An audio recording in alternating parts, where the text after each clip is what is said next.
the Fringe on Digital and Financial Inclusion, co-hosted by Labour Business and SME Labour, and generously sponsored by MasterCard, who've made a very important contribution, not just financial, but to the design of this event and the agenda and the topics that we're going to discuss. So I wanted to begin by thanking MasterCard for your input. It's been really, really good. And it's part of the business engagement that we have at the heart of our mission as Labour Business. So I'd just like to say a little bit about Labour Business, for those of you who don't know us, and how our business engagement mission fits into this debate. And then I'll introduce our two panellists. There are two more to come. We have our parliamentary friend, Seema Malhotra MP, who should be with us at 1 o'clock. We also have Dan Norris, who's the Mayor for the West of England. Some of you heard him speak at one of our events yesterday. He's really great. He will be arriving sometime in this time slot between 12:30 and 2, but he wasn't quite sure exactly what that meant. But you know, this is a Labour Party conference, so timings have a sort of surreal quality to it. But we're starting only 5 minutes late, so I think we're doing quite well. But yes, Labour Business, I mean, what are we? We are the business membership organisation that's affiliated to the Labour Party. So we're independent of the party, but part of the Labour family. We have a delegate at conference, and you can vote on motions. And we're one of the 21 socialist societies which are affiliated in different areas, the environment, health, and our focus obviously is on business, as the name suggests, that's what it says on the tin. As our members are Labour Party members who are in businesses all over the UK, up and down the country, businesses of all sizes, small, medium, large, all sectors. We even have membership in Northern Ireland. So we have a reach to the business community through our members, which allows us to test ideas, to do polling, to get input from the business community. Because we were set up in 1972, believe it or not, under the very catchy name of the Industry 1972 Committee by Harold Wilson, no less. We've gone through several name changes, so we're now Labour Business. Some of you may remember us as the Labour Finance and Industry Group, or LFIG, but we changed that name in 2015. But Harold Wilson set up the group on the, Dan, welcome. I've just said that you may arrive at some point between 12:30 and 2, so you've exceeded my expectations, so welcome. I'm just doing the introduction. I'll do proper introductions with cameras in a moment. So yes, founded in 1972 on the basis that if Labour doesn't listen to the business community, there's no reason the business community should listen to Labour. And I just want to say something about the mood that I'm getting from conference, which is that we're now talking about being an unashamedly pro-business party. And that's kind of new for us, but it's pro-business as well as pro-worker, pro-trade union, and pro-small businesses as well. And so, in a little nod to our founder, we have a slogan now, which is on this banner just behind Dan, making Labour the natural party of business. And you may remember that Harold Wilson talked about making Labour the natural party of government. So this is our little echo of what he used to say. And I think what we're hearing from Ed Miliband, from Rachel Reeves, indeed from Keir Starmer himself, is that we have a pro-business agenda. And what this means is that in everything that we do, whether it's the economy, the green agenda, health, education, business and the private sector must be part of the solution. And that means in a partnership with workers and with their trade unions, a social partnership. And to get that message across, we do three basic things. We do business engagement, so that's forums, roundtables, they've all been online for the past 18 months, but hopefully going back now to more in-person events where we listen to business and road test ideas, policies before they're adopted, because we think it's quite important that Labour doesn't adopt business policies that are not deliverable. So we need to talk to those who might need to deliver them before we adopt them as official policy. Of course, within Labour Business, because we're independent of the party, we can fly a few kites. So if I say something is not Labour Party policy, that allows us to have a little bit of freedom, let our hair down a little bit more than the shadow cabinet can. So business engagement collects evidence to feed into policy development, so we work closely with the fellow front bench teams and with the National Policy Forum and other policy units within the party to develop the policies that will ultimately make their way into the manifesto. And then there's media campaigning to get the message out of these confined spaces into the outer world that yes, Labour is pro-business, but we do believe, and we always have believed, in a strong economy. Just sometimes it's not always been obvious that we have been a pro-business party. But I think under Keir's leadership you see a real change. He said yesterday at a business breakfast I attended, we are pro-business, and that's a change not just in tone, but in attitude. I will be the first to admit, and I don't want to gild the lily here, you can say you're pro-business, but what does that mean? So what we've got to do, and this is why we're so pleased to be engaging with MasterCard, is to sit down and start developing policies that deliver on that slogan. So we're the first to recognise that we've still got a lot of work to do. Of course, that's something we address through our policy groups. So that's enough about Labour business. I think to set the scene here, as I say, this is a co-created event with MasterCard, and of course with Gemma, who's somewhere here, your public affairs advisors as well, who are very involved. And it started out as a session on financial inclusion, and has now become a session on digital and financial inclusion. I think it's a really important point.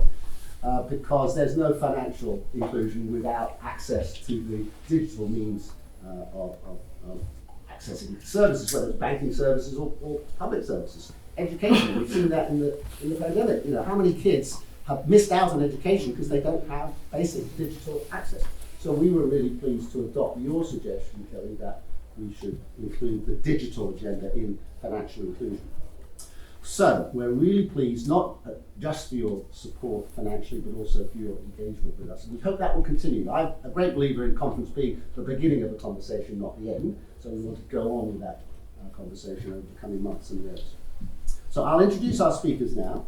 And first I'd like to introduce Kelly Devine, who is the president of MasterCard for the UK and Ireland.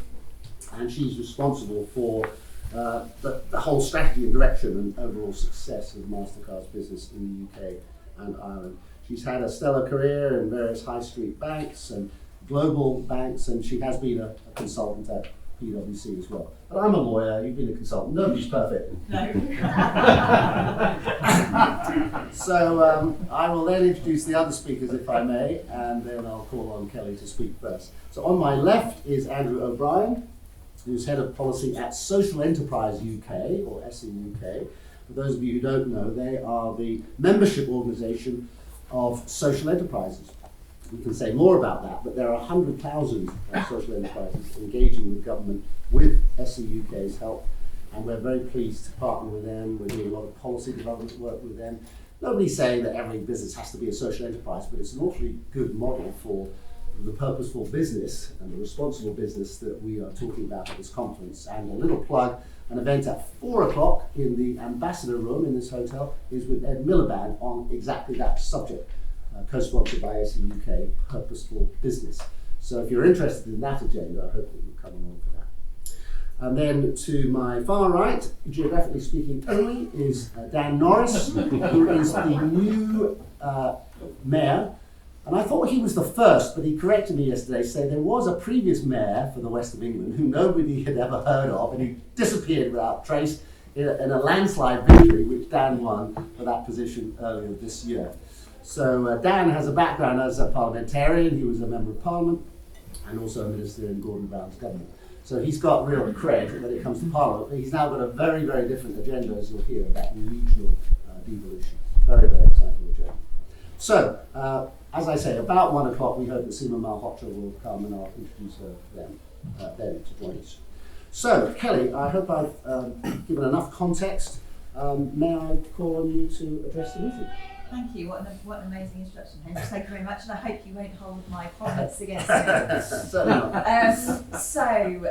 Where to start? A few facts, and I'm sure I'm preaching to the choir in some cases. I'm sure many of you know we have 6 million small businesses in the UK, employing roughly 14 million people, generating north of 1.5 trillion for the economy. So hugely important to the UK economy as a whole. But I think if we didn't know it before, the pandemic reminded us that they are also critical to our local communities. the beating heart of our local communities, employing people locally, and often creating sort of local communities that pivot around those businesses. The pandemic it hit all businesses hard. It wasn't straightforward at any level, but I think it's probably fair to say that it hit small businesses the hardest. They had to adapt, not just from the physical to the digital, and actually now having to do both, because consumers' expectations have changed. It's not like you can just go back to where you were before. You now have to be all things to all people. They had to deal with huge disruption in terms of supply chains, lockdowns, whatever that might be. And of course, the same as all of us having to juggle personal and work. And that's when you've got the institutional support like Mastercard behind you, that was difficult. When it's just you by yourself running a business, I dread to think how difficult that must have been. So extraordinary complexity, and what we know is that the support that was delivered into small businesses wasn't equally effective across all different types of businesses. So just to give you a few examples from some studies that we've conducted, we established that 72% of female-led businesses saw a downturn in trading volumes compared to 56% of male-led businesses. We saw that 70% of black male-led businesses had to take drastic action, such as closing the business, compared to 52% of white male businesses. So I think we've also seen that it's had a very distorted effect on small businesses as well. So as we look to the UK's recovery, a few questions I think we need to ask ourselves. One is, how can we help those who have been hardest hit to rebuild? How do we help companies be more digitally and financially resilient? And as you said, Hamish, those two things are increasingly intertwined. It's hard to be financially resilient these days if you can't access many of the digital services. But also, how does that contribute more broadly to the UK economy and creating a really inclusive UK economy? So enough of the big picture. I think a fair question would be, what is Mastercard doing about this rather than just talking about it? We've spent a lot of time this summer trying to understand the problem in detail. I'm a big believer you can't really fix something unless you really understood the problem, I think, of what you were saying. So we did a kind of a listening tour. We spent a lot of time talking to 150 different people from across 70 businesses, both private enterprises, small businesses themselves, but also to trade bodies, for example, that represent those, to try and get a really good feel for what people have experienced and learned during the pandemic. A few learnings came out of that. On the positive side, I think there has been an awakening to the potential of digitisation. So that's we already talked about the need to sell goods in maybe online, but it's also things like accounting solutions to manage your cash flow, actually make sure you get paid on time. And anyone who runs a small business will know that's probably the bane of your existence. It might be tools to build and manage your presence on social media. It might be programs to manage inventory, and open a paper these days, you'll know that's a hot topic. Software to train virtual employees, because you can't get them all in the room anymore. So people have awoken to that potential, but it's not as easy as it sounds. How do you afford all of that technology? How do you choose which piece of technology is right for your business? Do you have the skills, do your employees have the skills to make the use of that technology once you have it in? And your time poor. So even if you could figure all of that out, you haven't got the hours it would take to navigate through it all. So these businesses want to go digital, but they need help. And we need, as I said, to target those who have perhaps been underserved historically. So Mastercard has long been committed to helping small businesses, and we've recently launched a programme called Strive UK just last week, with a target of, over the next 3 years, helping 650,000 small businesses go on that sort of digital journey. And it's not being led by Mastercard alone. We're working very closely with 3 charities who have deep expertise in this area. So we're working with Enterprise Nation to launch a data science powered tool that, in essence, as a small business, you can declare a little bit about yourself, not much, a little bit about your business, where you're at on your journey, and then generate a very bespoke sort of learning path to go on that will help you navigate rather than having to spend hours on the internet yourself. We're working with Digital Boost to do bite-sized training, learning journeys, one-to-one advisory services, and we're working again with Digital Boost and a company called Be The Business to provide in-depth one-to-one support with ethnic minority entrepreneurs, helping them set up informal advisory boards, experienced mentors, we heard people need access to those who've been there, done that. They don't need big business telling them what to do. They need to talk to people who've been there and done it. So trying to help create those one-to-one connections. Still much more to do. I wish we had the answer, but we don't. Hopefully we've got a small part of the answer. But I think areas we can look at, digital inclusion, upskilling has to be a huge focus, both for individuals and for businesses, has to be a huge focus for policymakers. I think government can take the lead. It can set the example, it can simplify, it can adopt digital payments, it can assure that the SMEs it works with are paid on time. I think there's a call for government to play that role. And then I think a call for all of us to stop working in silos. I'm a passionate believer in the power of partnership across government, private enterprise and the third sector. I think the potential bringing all of those unique experiences and skills together is huge. And I think we can work together to help small businesses not just survive, as they have done for the past 18 months, but to thrive. Thank you, Kerry.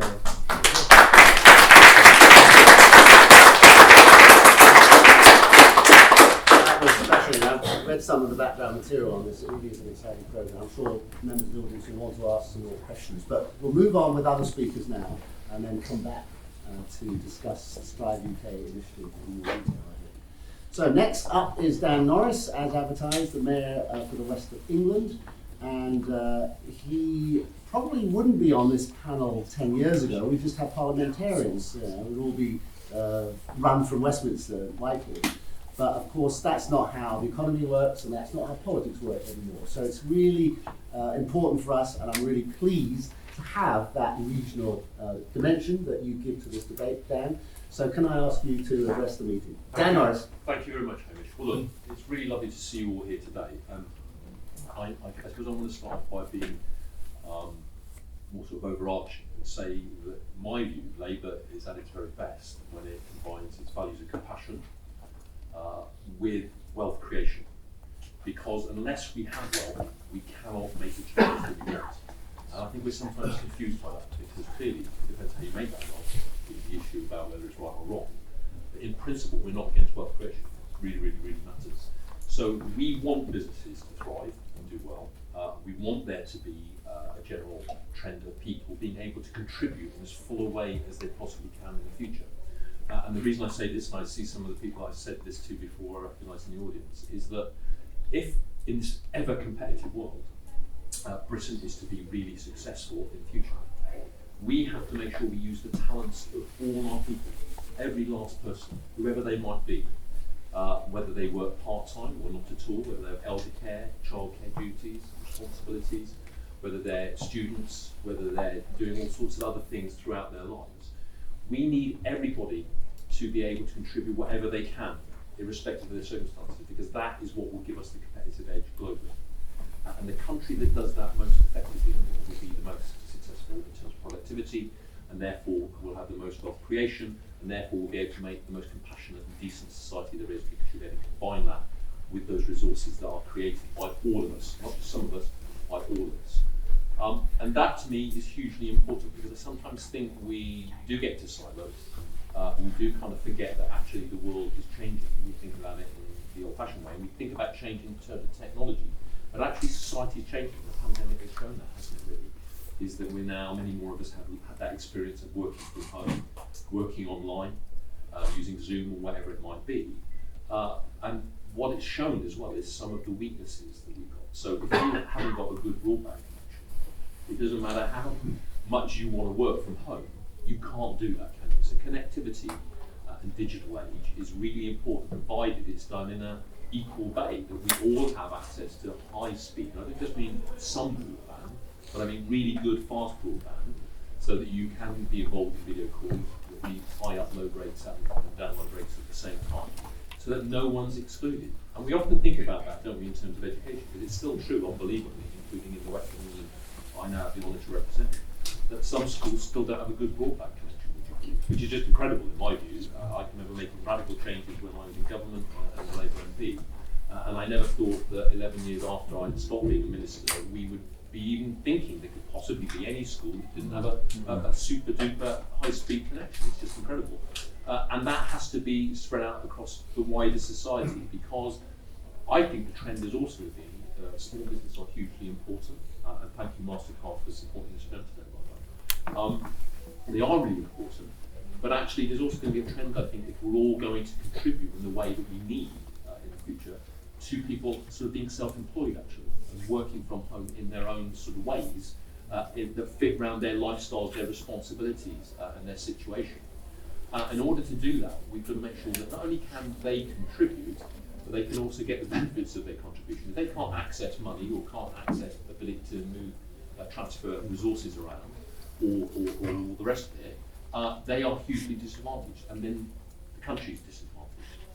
So I'm slightly concerned by some of the statistics I've seen. So, for example, in my region, there is a constituency called Bristol West. Many of you might know it. Frank Devonair, absolutely amazing MP, doing a great job for the Labour Party in the House of Commons against the person who I now represent, Jacob Rees-Mogg, incidentally. What I think is incredible is that in that fairly affluent constituency, it's had the second biggest fall in the number of cash calls. Would you believe it? I can't remember what the duration is. My aide will probably mouth me the duration, but it's something like the last 18 months or something. And that is just nonsensical in the modern world. If everyone's going to be able to contribute, they've got to be able to take as well and benefit from it. So we really do need to change that. And I suppose, what else do I want to say? Skills and training is the issue I want to talk about, because one of the things that Metro Mayors do have a lot of sway over is the skills and training budget. Just so for those who know, it's sort of post-16 education and adult learning. And what we know, and I'm sure that Kelly would testify to this, that a child born today is going to have 7 different careers or professions in their lifetime before they get to retirement, which will probably be when they go 80, but the point is, nothing stays the same. So even though you're skilled up for one profession, you're going to have another one, then another one, and they're going to be things that we don't even know about coming down the tracks that we couldn't possibly skill for quite yet. But we do need to develop, and this is where Metro Mayors are very important, I think, that sort of lifelong learning requirement, where people learn a set of skills that make them flexible and ever capable of learning throughout their lives, even for things we don't yet know exist. And I've spoken to some of you, and those I recognise some places, about quantum computers. And for those who don't know, these are amazing computers that can make calculations at billions of times a second. And they are going to totally revolutionise the way we do so many things, not least the challenges of beating the climate emergency. And we really need to be on top of that and how we can make full advantage of that, because it's a bigger revolution than the internet, and you know, we all know what that's done. So that's just what we know about, and who knows what's beyond that. But we have to be ready, and Metro Mayors have to play their part, along with government, in training our workforce and our people to be able to ever learn throughout their lifetimes, because it's going to be an essential requirement. Okay, I know you can only concentrate for 7 minutes, as I've said in H's meeting last night. Not just me, I think. You're talking about everyone. I can concentrate for about 8. That's because of his lawyer training. But look, these are really important issues of kind of a truly fair and just society, because it's all very well asking people what they must contribute and giving them the opportunity to do that. But what you've got to be able to do is also support them. Digitalness and connectivity is a key and essential part of doing that, and making sure not only those individuals benefit properly, but that the country, Great Britain PLC, thrives. We need it to thrive and do well, and Labour's fully behind that.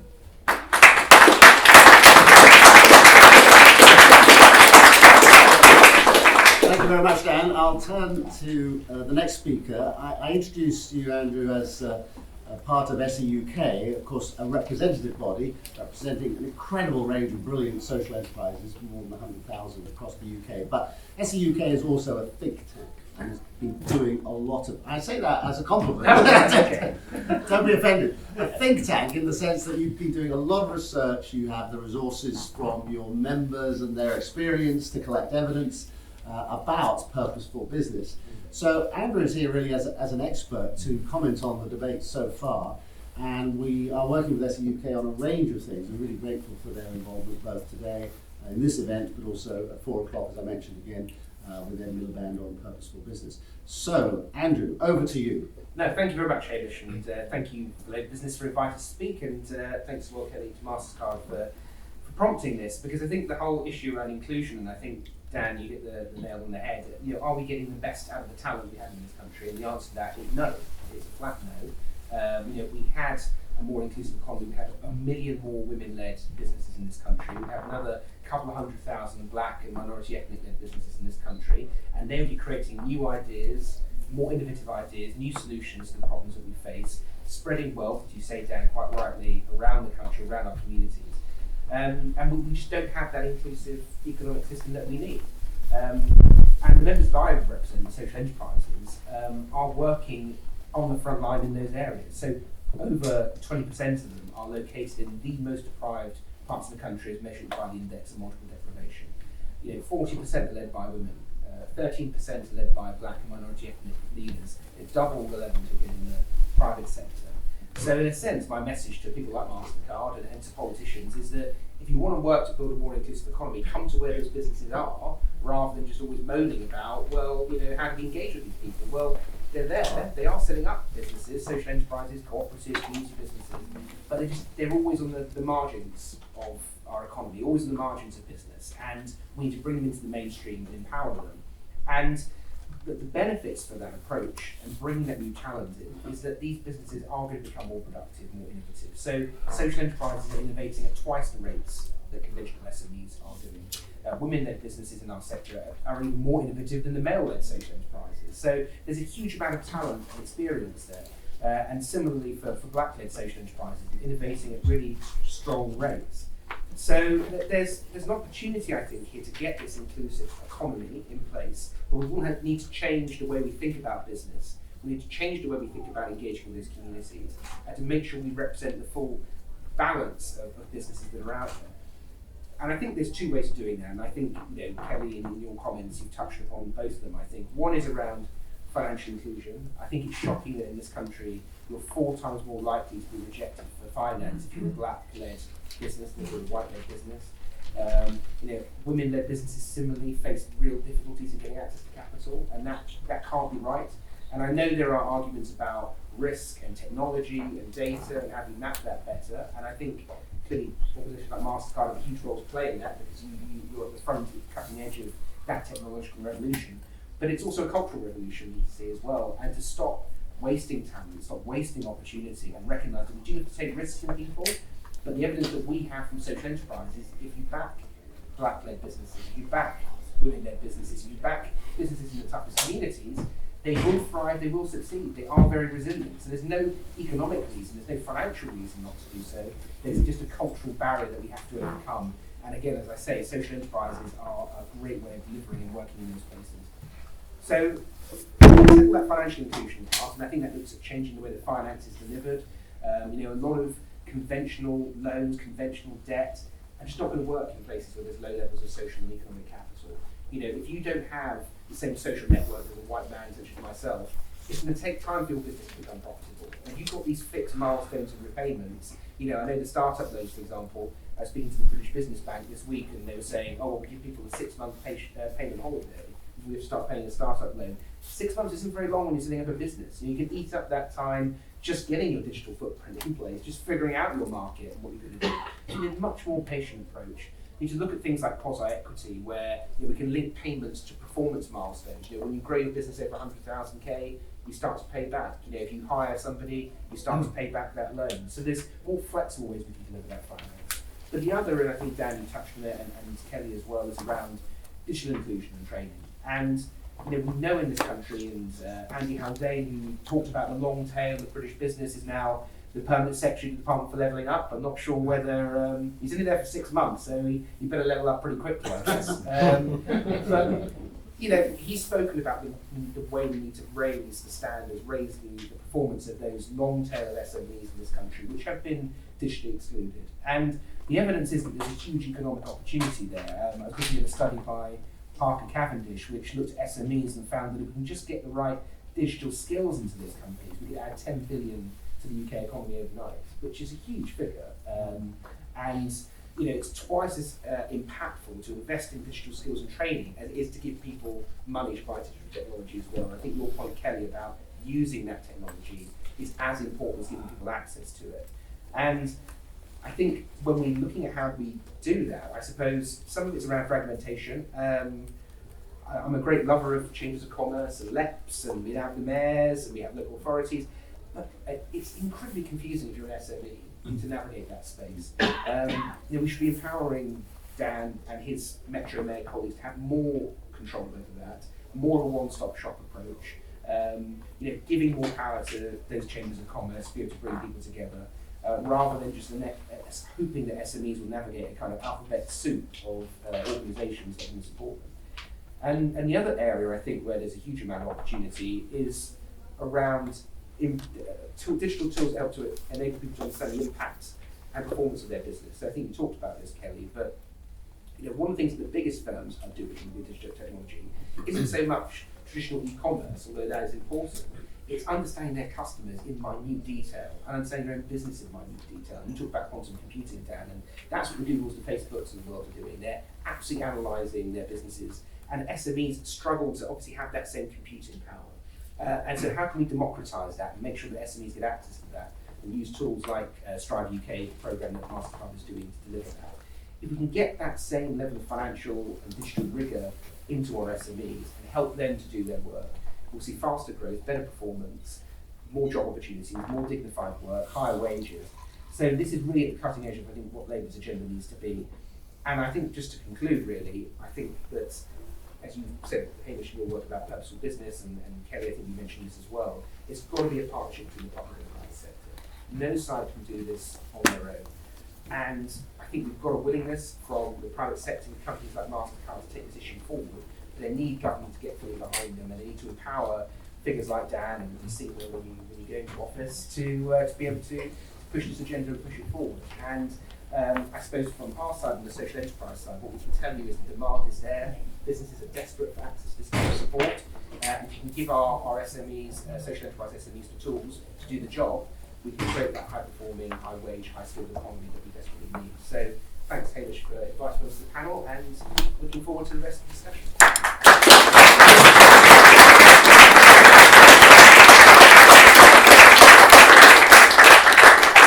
Thank you very much, Andrew. That was really fascinating.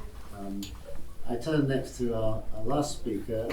Impeccable timing, arrived just before I wanted to call her, and she is none other than Seema Malhotra, MP, MP for Feltham and Heston, Shadow Minister, still Shadow, but hopefully soon actual Minister for Business and Consumers, and perhaps most importantly, Vice President of Labour Business. And she's in that role for a very good reason, which is that she's been a champion of business in her parliamentary career, also had a business career before entering Parliament. And she works with Ed Miliband, and I mentioned before you got here, Seema, that it's been really heartening for us in Labour Business to hear Ed talking about us being a pro-business party as well as a pro-worker party. And that's a shift, as Keir said, not just in tone but in attitude. But to that shift, we have to add some content. We have to have some meat on the bones. And that's why we're so pleased to be talking to Kelly and her colleagues in MasterCard about the public-private partnership that you referred to, Andy, to help deliver that. And so it would be really good to hear from you, Seema, how you see this agenda going forward. And I think working with the business community, as you do, I know already, working through our business engagement programs, working through the party, we can come up with solutions that are good and compassionate, as Dan said, but also deliverable because they've been co-created with the business community. So Seema, can I turn over to you? Great, thank you very much, Hamish, and thank you to Labour Business, SME for Labour, for organising today. And it's great to be here with Dan and with Kelly, and also with Andrew. And I think what is significant about today is that, and today's debate is to really be thinking about financial inclusion from a business perspective and a small business perspective as much as from a consumer and citizen perspective. And the truth is that there is quite a significant overlap as well, because we have a high proportion of individual owner-led family businesses as well, where the business income and prosperity is very interconnected with an individual and family prosperity as well. And that aspect and that sort of complexity of policy is often overlooked, which means that you are talking effectively about one person but seeing them through two different lenses. And the compatibility of how you then try and approach the challenge is hampered by not thinking about starting about the person and actually what the reality of their lives are like, and how those the finances of the family and the business can be intertwined. And I say this as someone who grew up above our shop in Osterley, and it was very much the case for us. And when the business is going through hard times, so does the family. And it isn't easy when you're dealing with multiple departments and different suppliers. And the complexity of the world today, in the context of the pandemic, which has heightened the challenges that small businesses are facing in terms of the infrastructure around them to be successful, and particularly where we haven't been able to meet face to face. So the impact small businesses have talked to me about as well is not being able to do some of the basics, including going to your bank and banking the cash if you're in a primarily sort of cash-led business. Some have managed to start to transition towards more digital tools, which is very, very important. But even so, the way many of our kind of community businesses operate, it isn't and it hasn't been as straightforward to do that. It is an area where I think we need to do much more, because in work I've done and seen as well in developing countries and perhaps rural areas in India where you don't have the same facilities and infrastructure, the digital adoption has been, and the way services have been designed to be very much kind of going door to door and working with people in the communities where they are living, and going almost door to door with kind of handheld devices, not just to take payments but to take deposits and all the rest of it, has actually been transformative in being able to see women and minority ethnic minorities, India as one example, be able to start micro businesses. So transforming how we think about delivery of financial services in our communities is quite significant, and I don't think we've really tapped into that potential. I think it's important as well because we're seeing this alongside bank branches closing, which is having quite an impact for businesses. So, in one area, Hausa West, we really campaigned against the closure. It was Santander this time. It's been other branches other times, and it's quite upsetting that understandably to some extent when banks are seeing the footfall, but in some senses I think actually they've used the COVID as and the pandemic as an excuse and not a reason for even now keeping branches closed when people are wanting to go. And so I think there needs to be a rethink about sort of financial services and inclusion for businesses in that respect. But the work I think that MasterCard have been doing and looking at new ways to be able to support micro businesses, female business owners as well, minority ethnic businesses where the kind of the language and the cultures are can be very different, and therefore catching up with what you need to do now in the modern world to be successful. And so I do think that your Building Better Lives report is an important contribution in this. And I want to just sort of make a couple of reflections as well, because look, we all say and we all know that small businesses are vital to our economy. And just as well in my constituency as well as across the country, small businesses make up over 99% of the business base. And in my constituency, for those that are PAYE registered or VAT registered, there's over 5,000 businesses. So look, I mean, for any member of Parliament, that's the scale that you're talking about. And when they're going through challenges, it's going to have a knock-on effect for their employees and their ability to employ, and also their resilience with kind of the future challenges. We've currently got the supply chain challenge, much of which is a challenge caused by government inaction and failure to plan ahead. It's not without the context of understanding sort of macro conditions, but our country is in my view being harder hit by the lack of planning ahead, and it does mean that while we're seeing the supply chain crisis, we're seeing staff shortages, We're seeing the legacy and hangover of the pandemic with debt increasing and repayment plans needing to be really rethought alongside sort of, whether it's a kind of pay-as-you-grow kind of option. We've called for more a national consideration of how debt repayment happens and is planned and thought through. Because what we also know is that different businesses in different sectors are going to see a recovery tail that is different. And so some businesses are starting to come out and kind of move from the kind of rescue phase into recovery and starting to think about rebuilding. Others are at a different space and different place on that spectrum. And so a one-size-fits-all for businesses is going to inevitably lead to more business closures and to more job losses.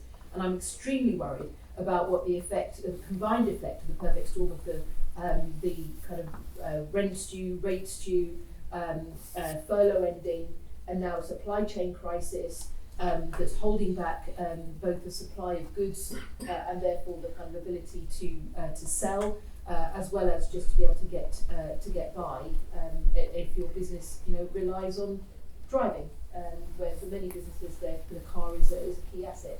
So there are many challenges, and I think that whilst the small businesses are and have been resilient, and we need to thank and appreciate small businesses for what they've been doing, there does need to be more of a helping hand, a reduction to the costs of doing business, and an ease in order to be able to operate and to be able to trade.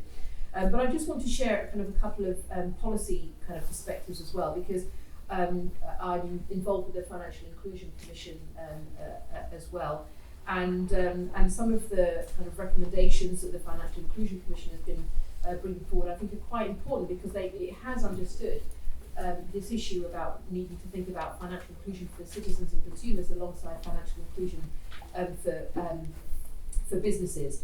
And one of the areas that I continue to be very concerned about is access to cash. This isn't just about businesses, but it's about citizens who may want to spend that cash in local businesses and who don't have credit facilities and other facilities themselves necessarily. So you are talking about that as being part of how we need to have both withdrawal and deposit facilities to meet cash needs in order to help businesses through this, as well as support their digital adoption. As well, I think we need to think about geographical standards. There's different, geographical distances. Dan's area will be very different from parts of London, but even in parts of London, a mile is a long way if you may have a disability, or you may have family, or you may have time poverty with all the challenges. I mean, we make assumptions, and it's too easy to make assumptions for policy that you make them in your own image about what would be convenient for somebody like me. That isn't the reality for many people, and that isn't reality for most small businesses that are very time poor and need facilities there in the town in which they're operating. And having some of the bank and the post office and other facilities, there are key things that make a high street or a town successful. And part of the rebuilding of our high streets is also through the rebuilding of our businesses. I think that what's also significant is making sure that we have a strategy and a much more integrated strategy around including consumers and firms in access to digital services. And that also means affordable access to broadband and digital infrastructure so that there can be an effective use, a reliable use of digital tools. There's nothing worse than your broadband going down or you're not being able to do a transaction in the time that you have. So how can we see a strategy that's building in that resilience, which effectively is also vital for the levelling up? And if I can just borrow from Sadiq's book here, levelling up isn't a north-south issue. Levelling up is recognising that the recovery of London is also integral to the recovery of the rest of the country in the way that we've got dependencies with how our economy works. But in addition, London has some of the poorest areas of the country. And levelling up, I know in my constituency, I've got some of the demographics and the data and the impact of poverty is as great in some of the wards in my constituency as it is in many, many other parts of the country. And we have to share that agenda and acknowledge that agenda together.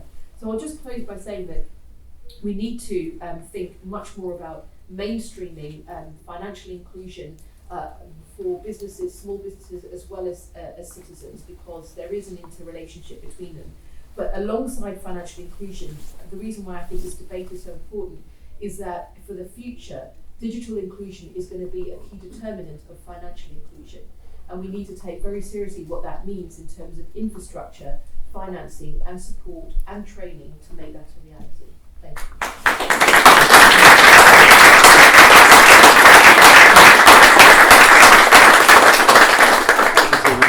We'll move to questions and comments. Do we have a roving mic handy? Is that? Very good, thanks, Jonathan. So if you could give your name and where you're from, that would be helpful, and address a question or comment to all the panelists or an individual panelist if you wish.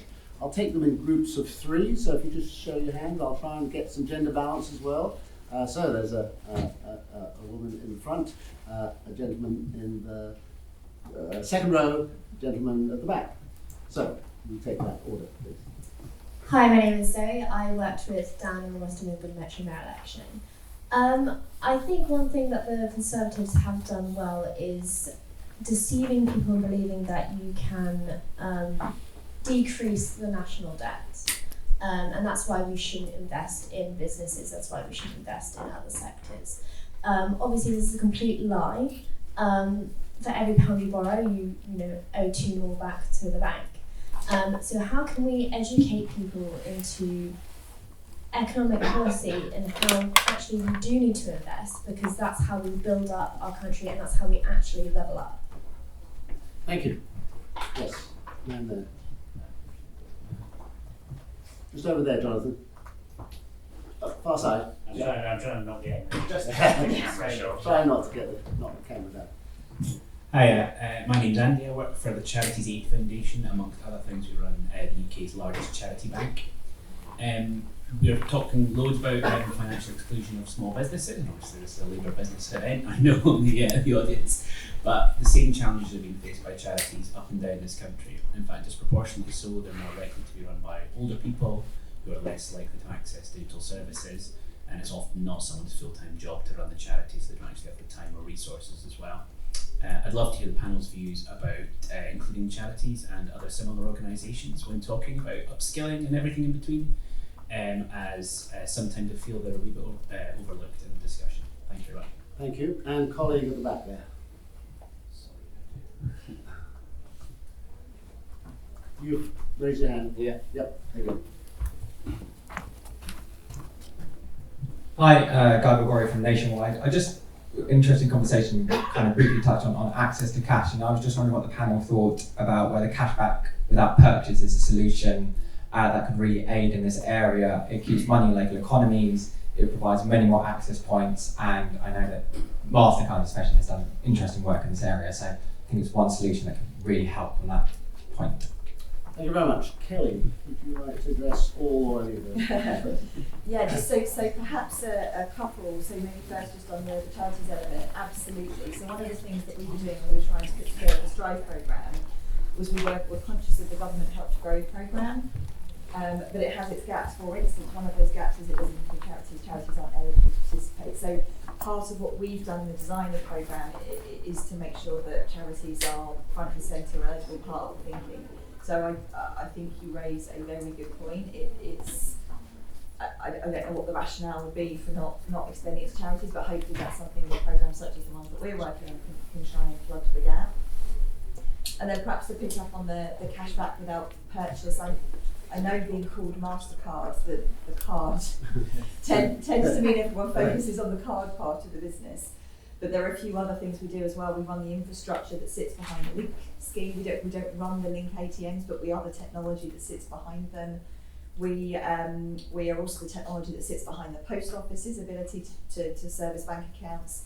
And we've recently introduced the scheme that you mentioned, which is around the idea that you can go into a retailer who's decided to participate, and you can get cash from that retailer without buying anything. So you used to have to buy something, now you don't have to buy something. And there's a small financial incentive or a small financial reward for the retailer to do that, recognising that they obviously have cost of providing that cash. So to try and give them a recompense and to incentivise them to do that. It's hugely challenging to come up with what the right solution is to access to cash. I don't think there is going to be one answer. Propping up ATMs is difficult because people don't use them enough anymore to make them financially viable. I think we have to look at turning them into utility. I think realistically we need to start viewing them in that lens. It doesn't necessarily work to run them as a commercial enterprise anymore. But we need to complement that with other solutions. I think cashback without purchase can absolutely be one of them, the post office potentially another. And there should be more and more besides. I know we're working with a major grocers as well. For example, of could you cash in to the grocers? So when you're going through your shopping, you know, if you're a small business, can you not pick up, you know, your bottle of wine for the evening, and at the same time you can pay in the cash that you've taken that day as well, and just do that at your local grocers. So it needs to be a wide range of solutions if we're going to solve the challenge of access to cash over the next decade. Thanks, Kelly. Dan, would you like to comment on any of those questions? There's many questions. I'd like to just come back a little bit on Seema's point about so-called levelling up. When I say so-called levelling up, it's very deliberately. Because she's absolutely right, of course. What the government are very adept at doing is dividing and ruling, and that's what levelling up is really about. It's about making us all argue between ourselves, while they kind of carry on doing whatever it is they're up to, whatever they're really wanting to do. And in this age of technology, you've got to ask, surely it's possible to target levelling up, so that we target the areas of London that need the support, because there is incredible poverty in London, even though it's an incredibly wealthy place in other respects. Similarly with my region is a very productive and generally wealthy region, but within that it has some really awful statistics. One of them is that young working class white males in South Bristol have the lowest university entrance of anywhere in the country. Another one is that in a place called Staple Hill, which is just outside of Bristol in South Gloucestershire, it sounds very leafy and lovely, but actually Staple Hill, I think I'm right in saying, the figures that are up to date, has one area where the life expectancy of women is the third worst in the whole country. And yet, if you looked at the figures generally, you would miss that completely. And what I don't understand is why it's so blunt an instrument, this level.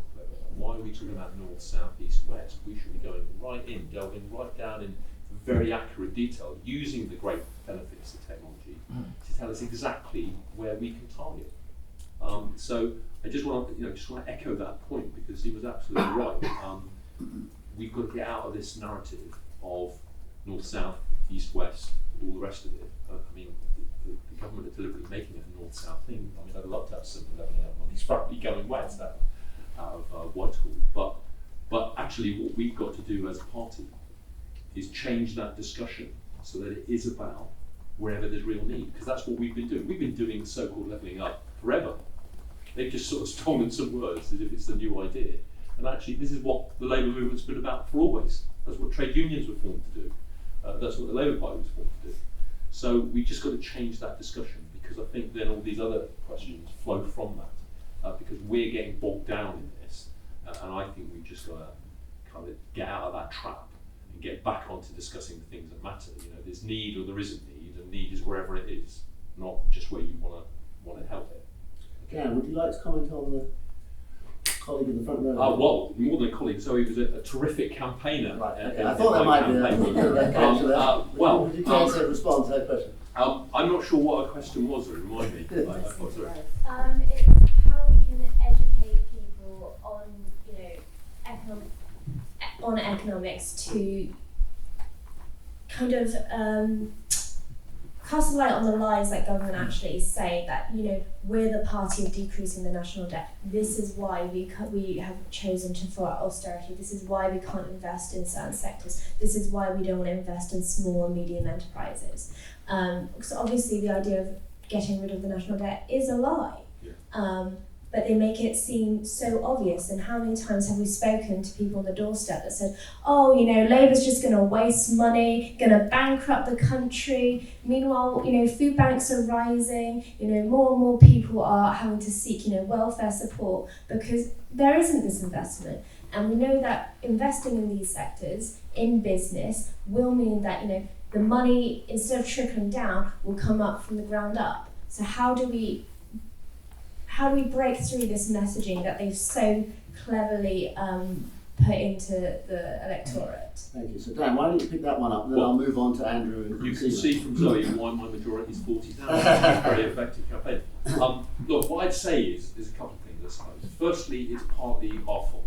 I'm not portioning blame here, but we talk in a way that we sound like we're unfriendly to business, and actually we must get out and, because actually I don't believe that's true, as you heard me. My opening point to you all was actually, we need wealth creation in order to create a better, fairer society.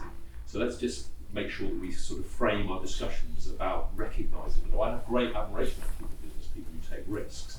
What I just want is that when they do read well and are very successful, they pay the taxes. That's so that we can do other things in the wider society. And then in terms of what you're talking about, well, look, one of the reasons why we don't have an informed electorate, if you like, about many of these issues is because they don't get the education that they need. We can't necessarily do that through schools, obviously, because that would be interfering in a way that might be seen as political. But we could support a lot of journalists. Journalism has gone backwards, in my view, in the last 20 years because the resources aren't there. And so what we've got to do is do some of the exciting things that I've been able to do in my area, which is to let local newspapers become cooperatives where they're owned by their readers. Then you will start having a debate about these exact issues that Zoe is raising. You actually talk about, what is the lie and what is the truth, and you have those sort of discussions. So if they're sort of removed from vested interests and vested ownership, I think you get a better level of education, and that means ownership in communities rather than by people with means. Thank you, Dan. Andrew, would you like to comment on any of those? Yeah, I think so. It's a great question to start with. I think there's two parts to it. On the national debt level, I think Dan's got it absolutely right. My note of caution for this conference for Labour is that people already know Labour's great on investment. They know that the Labour government can invest in public services in places because that's what Labour governments do. What they don't understand is how is Labour going to grow the economy? How is it going to get businesses to create the wealth that Dan talked about earlier that's going to be able to pay for those public services to generate tax? That's where I think the uncertainty lies. And so more people like Dan being on the media, I'm not saying, maybe Keir should get you onto one of his spokespeople out there, but people like Seymour as well, to get out there and to talk about Labour's pro-business message is critical to that. Because that then makes the whole debt conversation disappear, because people know the way to get out of debt is to grow the economy. That's the only way to do it. The only way we pay down debt is to grow the economy. And I think on the business side, though, it's a slightly different picture, which is that we actually have a cultural reticence in this country for business to invest. Our competitors in the United States, in Japan, in Australia, they're more likely to take on debt. And the reason they're going to do that, I think partly it's a personal level. I think the shocking state of social security in this country means that people are worried that if they put their business in too much debt and their business doesn't thrive, they've got to rely on the social security system, they can't live on that. So they're just going to try and eke out the business rather than thinking, well, how can I be ambitious, how can I grow? So a stronger social security net is actually a pro-business measure if you get the mechanisms right. And the other, as I mentioned, is the kind of tools we're using as well. There is always a place for loans and unsecured debt. But we've got to be more creative than that. What about equity? And in cooperatives, it's a great example, Dan. Community shares in this country are rising exponentially. They're bailing out newspapers, bailing out community centres. But we could also be doing more to get local people to buy shares in their local SMEs and in their local social enterprises. What about that angle of it? Also in terms of government guarantees, we have what we've learned from the Bounce Back Loan scheme is the value that government guarantees can create, and create the space in the private sector to invest into companies. And I think there's opportunity around that. On the Charity Aid Foundation, I used to work at Charity Finance Group, so I know Kath very well. Absolutely right. I think the big gap in the levelling up agenda, which I don't think the Conservatives have got yet, is that the levelling up agenda is around place. In a knowledge-based digital economy, it's about where people want to live that determines what succeeds and what doesn't succeed. The reason why Dan's area is wealthier perhaps than some other areas overall is because we know West England is beautiful. It's a lovely place to live. And you've got wonderful cultural assets there. Bristol's a beautiful town. It's the usual commission, is it? But it is. And it's similarly London. The reason why parts of London, and I've London all my life, there are good bits which got great social infrastructure, and those that don't have great local social infrastructure, and the ones that do better. And I think that's what the Conservatives don't understand. So charities need to be in the forefront of that agenda.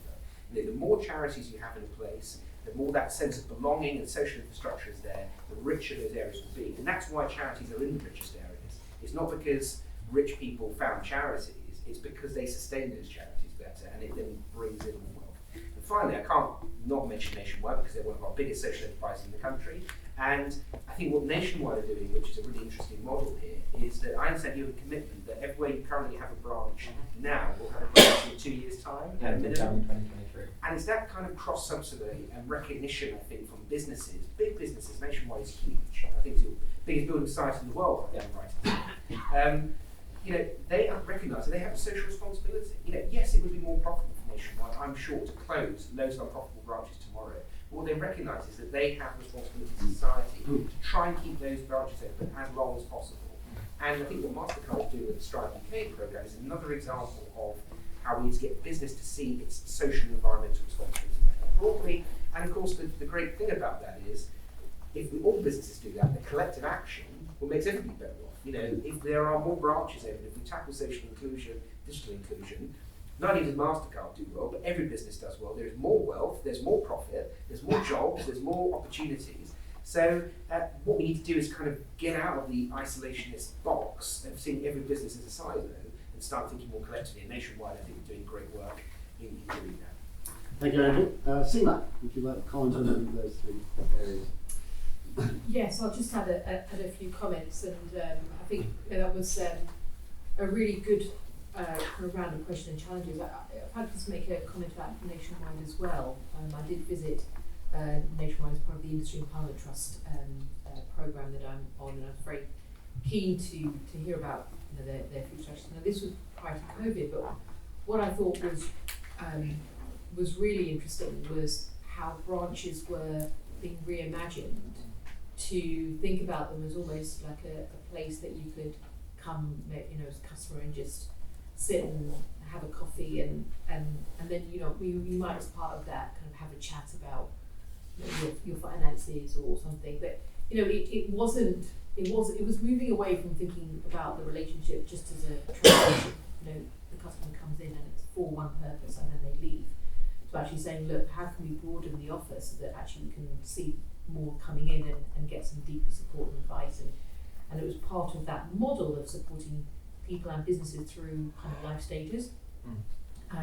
So I'm intrigued, and perhaps it might be a conversation I'll pick up with Nationwide afterwards, which is whether that sort of pre-COVID thinking and planning created some resilience in order to see through what the commitment might be post-COVID, when the sort of short, the kind of immediate response, the kind of short answer to the challenge is close the branch for most, and I think it sets a very good standard and challenge out as well, because I think people want to see financial services being visible,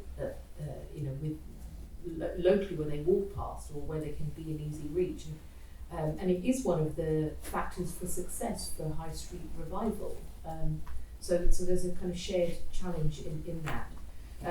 I think on the just to comment on the Strive UK and the Help to Grow schemes, look, I am on record in Parliament when the scheme was starting as well to say that charities should have been included, and that businesses with employees fewer than 5 should also be included.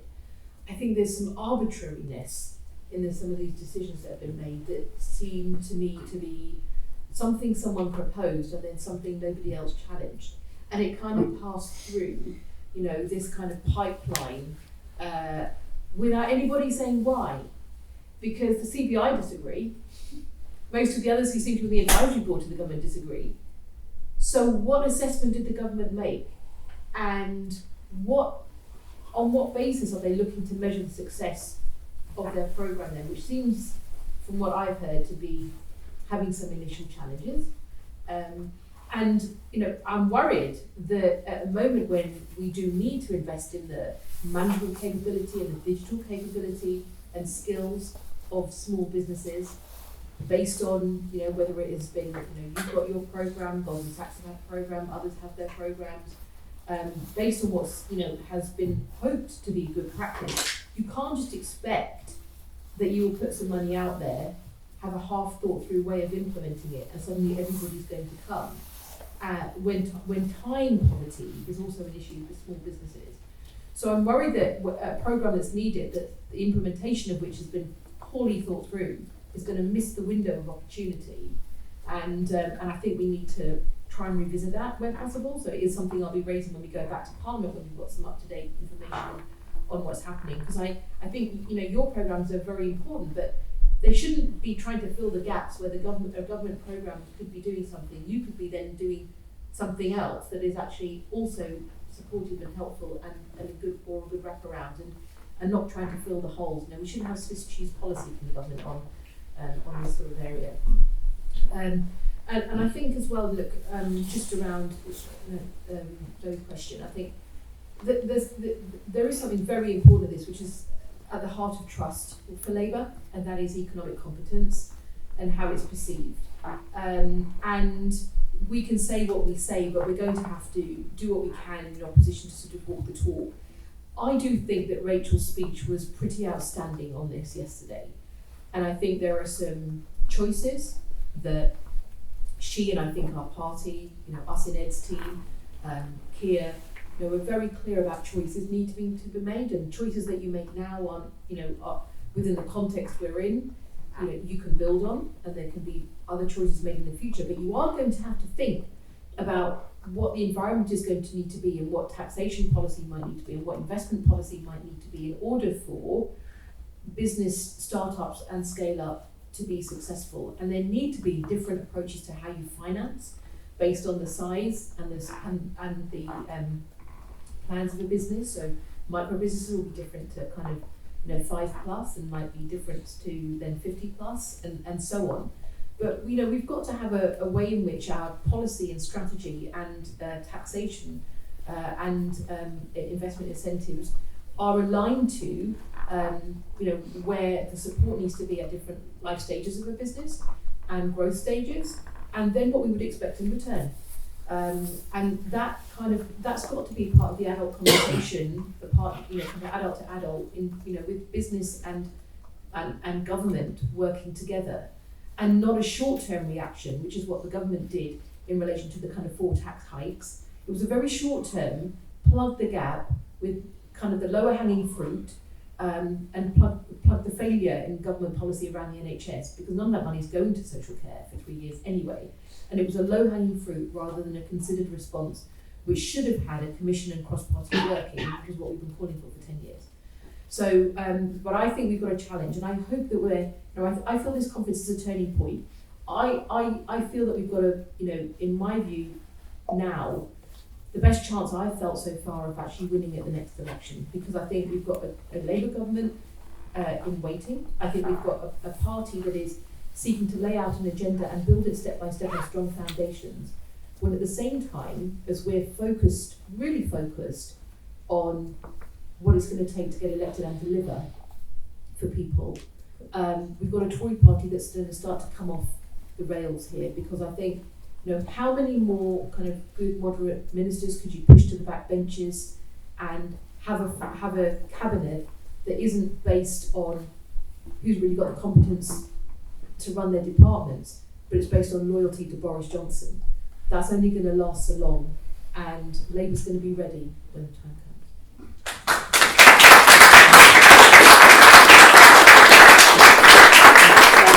Does the panel have time for one more quick round of questions? They're really quick fire, short questions. Are you okay? Yeah, very quickly. So, 3 more, and make them short, please. Yes. Colleague there. Yes, I'm pointing to her. Colleague at the back, and colleague over there on the right. So, yes. Colleague with the red hair.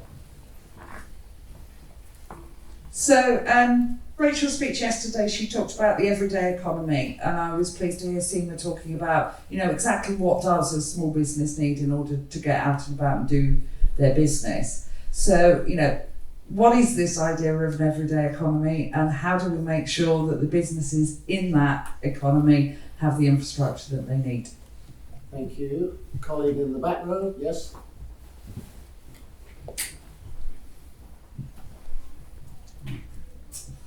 Yes, I was wondering what kind of businesses we think would be suitable for conversion to social enterprises. It seems to me there's a big opportunity to expand the sector, and I'd like to hear specifically about that. Thank you. And colleague just there, next to you, Jonathan. Hi, Ian Jones, independent financial advisor, but also a Labour councillor in Wiltshire. And one of my key concerns is really the lack of access to financial advice that the excluded have got. With the decline in the number of bank branches that we've spoken about, I was wondering what strategies the panel thought would be appropriate. Thank you very much. So there's a good, quick, short question. So we'll run through the panel again. Kelly, starting with you. A theme I'm hearing in some of the questions, and something that Danny touched on earlier, is how we target support. You know, where it's very specifically needed, and so that we're being effective with our members. And I did just want to mention something that we've been working on recently, something called the Inclusive Growth Score. It's at postcode level, so you can put a postcode in, and you can look at not just standard growth metrics, you know, economy, employment, but you can also look at inclusive growth elements. So, for example, how many women are employed within an area, or how evenly distributed is income within an area, which is a really neat way of making sure that, for instance, when we're thinking about where we need social enterprises, or when we're thinking about bank branches and what role we need them to play, we can be very, very targeted in helping the communities that need it most. It's publicly available. It's on the internet, so that any social enterprises, anyone who's trying to figure out where best to direct their efforts, hopefully it's a useful tool. Brilliant, thank you. Dan. I'll ask the question to the Wiltshire comrade over there. What I say, I suppose, is what I think Metro Mails can do is I think they can use their business role and the resources they have to make that kind of information available, whether that's online or in some other way. And I'm already thinking about that, because in coming in and taking over from a Tory Metro Mayor, what's very clear is that there isn't easily accessible information available to those people who need it just as much as any other part of society, but it isn't already established. So I think that's a really good way that Metro Mayors can help. The problem is in Wiltshire you don't have a Metro Mayor. And I can't do much about that until the electorate vote Labour for more devolution. But you're certainly right. There is a lack of resources to allow people to make informed choices in their own unique circumstances, and we have to do something about it. Thanks, Dan. Andrew, you've got a bit of a soft question there about social enterprise. Every single one. Right. They won't plant it, I promise. No. Genuine question. If nationwide can be a social enterprise, and I don't know how big your turnover is, it's like several £billion. Any business can be a social enterprise. Maybe MasterCard can become a social enterprise. But no, I mean, on a serious point, I think in terms of targeting, and I think that's a good question. I think, given what Rachel said yesterday, we're talking about the everyday economy, I think the high street is a great place to start, because actually there are, I was talking to a number of colleagues about this, there are hospitality businesses, retail businesses, that they can survive, they can thrive, but they're just not going to deliver you perhaps the double-digit profits which some of the private equity firms and others are looking for. But there's a patient, long-term commitment to these places which these businesses can sustain. And if they get the right investment, if they get the right support, planning support, you can have social enterprises populating the high street, and many of them are. And actually, we've seen a huge growth in social enterprises in retail and hospitality up until COVID, and we'll see what the situation is after that. So I think the high street's a great place to start. In terms of the everyday economy, I think it's a really good point. And I think, and I thought one of the great bits about Rachel's speech was focusing on retail and care and other parts of the economy, because we talk about industrial strategies, but actually we are a service-based economy. Most of our economy is based on services, and that's where we've seen lower levels of productivity and investment in the UK relative to other parts of the world, and that's the gap we have to close. So I think when I hear the phrase everyday economy from Labour, I think they're talking about those service-based businesses, which we all depend on every single day of our lives, which we've taken for granted, and COVID has reminded us why they're so important, and these supply chain crunches are going to remind us why they're so important. And I think that there's a huge opportunity to use digital inclusion, financial inclusion, social enterprise models to bring in fresh ideas, fresh thinking and fresh resource. And in terms of advice and support, the only thing I would conclude on that and say is that business infrastructure, business support is not cheap, it's not free, but it's critically important. I feel like the government, and this is all governments really, I've got to be brutally honest, approach to things generally is it's a bit like pouring water into a bath without putting a plug hole into it. If you want businesses to use their investment wisely, they do need financial support and advice. They need access to digital tools. We don't fund our chambers of commerce properly. The LEPs have been, we can say whether they're good or bad, or the RDAs or whatever we want to call them, but they were also, I think, underinvested for what they were trying to achieve. Social enterprises I talk to certainly struggle to get access to decent business support locally, and same for charities. It's been absolutely decimated over the past 10 years. you know, £1 or £2 of investment into those areas, and they get you multiple returns, £3, £4, £5, £6 worth of investment. And that's where our competitors like Germany, like France, like Japan, like the United States, they invest a lot of money into this infrastructure because they know it leads to better businesses, stronger businesses, better decision making. So I actually think there's a huge opportunity for Labour to win over businesses who would be desperate for this support, to show that it has a plan for growth by going, we're going to actually create the patchwork of infrastructure which is going to turbocharge our SMEs over the next 10 years. Thank you, Andrew. Seema.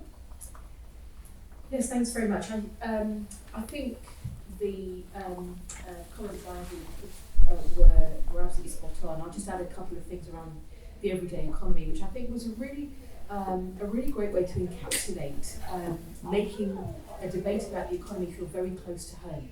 Because all too often we talk in kind of macro terms that really makes people feel like, well, in the end, what does it mean for me? And is it just, do I pay a little bit more in tax or something else? But this was about saying people and communities are at the very heart of an economic policy, and how is an industrial strategy also going to take account and respond to some of the community infrastructure and services that we need, like social care.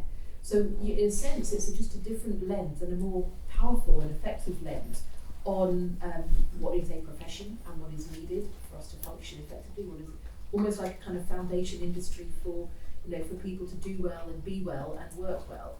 And so I think that sort of putting families and communities at, feeling like this economic strategy is about you was a very, very important part of yesterday. And the message that this was, Labour will tax fairly and spend wisely is I think really important, because the opposite is where people see or perceive us to be, less economic competence. So they would possibly see us taxing unfairly and spending unwisely. And I think it is important to turn that around and to be saying, actually, compared as well to what the Tories are doing right now, and with what we're saying, and with the kind of the thought, the research, and the and the clarity and the costings that are going with our policies, that we would tax fairly and spend wisely. And that is what people also understand in relation to what their families are going to need and what their businesses are going to need. And it goes alongside us talking about fair taxation and reviewing business taxation in order that businesses do have a level playing field, and particularly there's a rebalancing of that between physical and online businesses. But then that is a settlement that can be one that is defining for where the economy is going.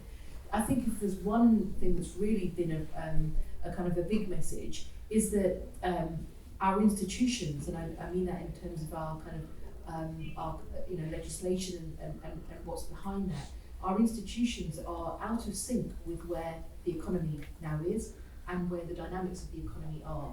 And there's a considerable amount of thought that needs to go through how we make sure that catches up, which I think was also key in some of what Ed has announced, and also what Rachel's announced. And I think we'll see that as well in how we need to invest and where we need to invest, and use that 28 billion that Rachel's announced for kind of every year investment to be on the side of businesses as they also need to address and respond to the challenges, whether that's decarbonisation and the kind of the post-COVID digitalisation as well, that's going to mean we're ready for the future. And just finally to say, I think that the thinking about this as well in terms of how some of the other measures like the universal credit cut are being are significant. Look, there's a kind of illiteracy about that decision to cut the universal credit. For my constituency alone, it's going to mean next year 18 million coming out of the economy, because we have 18,000 families on universal credit, and my heart breaks when I think of that, because that's making the difference for so many for being able to get by independently and with dignity. And I think the word dignity that we've used so much in this conference is really significant. And so that sense of dignity and support at a time when it's needed is important, because it isn't just families getting by, it's where families are spending that money, and it's going into our community businesses. So look, I think there's something very holistic and important about some of the agenda that Labour's put forward, and the language that we're starting to use to explain it in everyday terms to people in the country. Thank you, Seema. I'm afraid we're out of time. Just a sneak preview, the conversation will continue at 2 events this afternoon. Purposeful Business with Ed Miliband, who I mentioned, at 4 o'clock in the Ambassador Room. And our main business reception at 6:30 tonight in the Lancaster Room, where you'll hear from Rachel Reeves, as well as Ed Miliband, Emily Thornbury, Francis O'Grady from the TUC, and, not least, Seema and Kelly will be there as well. So a huge thank you to the panelists, to the audience, and just let me finally say this before you applaud. It's not a one-off conversation, as I said at the beginning, Kelly. This is a conversation with MasterCard and the rest of the business community that will continue as we try to put flesh on the bones of what it means to be a pro-business party. So thanks to all of you, and see you soon.